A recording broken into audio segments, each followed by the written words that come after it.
একটা লেকচারে যে আমরা যদি বিরিয়ানি খেতে চাই, আপনি যদি বিরিয়ানি খেতে চান একটা পাত্র নেবেন কি না? আচ্ছা, পাত্রটা যদি ময়লা থাকে খাবেন? পাত্রে অনেক ময়লা আছে, আপনি কি ওইখানেই বিরিয়ানি ঢালবেন? তাহলে খাওয়া শুরু করবেন? সবার আগে আপনি কি করেন? এটাকে ধোন, পরিষ্কার করেন, তাই না? বাংলাদেশকে যদি আপনি ইসলামী রাষ্ট্র হিসেবে করতে চান, আগে এই দেশের মধ্যে যে পয়জনগুলো আছে এগুলোকে দূর করতে হবে। সমস্ত পয়জনকে ধুয়ে সাফ করতে হবে।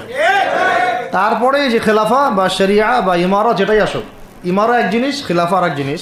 আমি এক কথায় বোঝাচ্ছি ইসলামী রাষ্ট্র ব্যবস্থা, এক ইসলামী রাষ্ট্র ব্যবস্থা। যদি ইসলামী রাষ্ট্র ব্যবস্থা তারপরে আসে জমিন সাফ করার পরে, তখন সেটা সাস্টেইন করবে ইনশাআল্লাহ। আর যদি ময়লার মধ্যেই ইসলামী রাষ্ট্র কায়েম করতে চান, তখন হবে উদাহরণটা এরকম যে আপনি এই নোংরা ড্রেনের মধ্যে নেমে গায়ে সাবান মাখা শুরু করছেন, হাততে কোনো লাভ হবে না।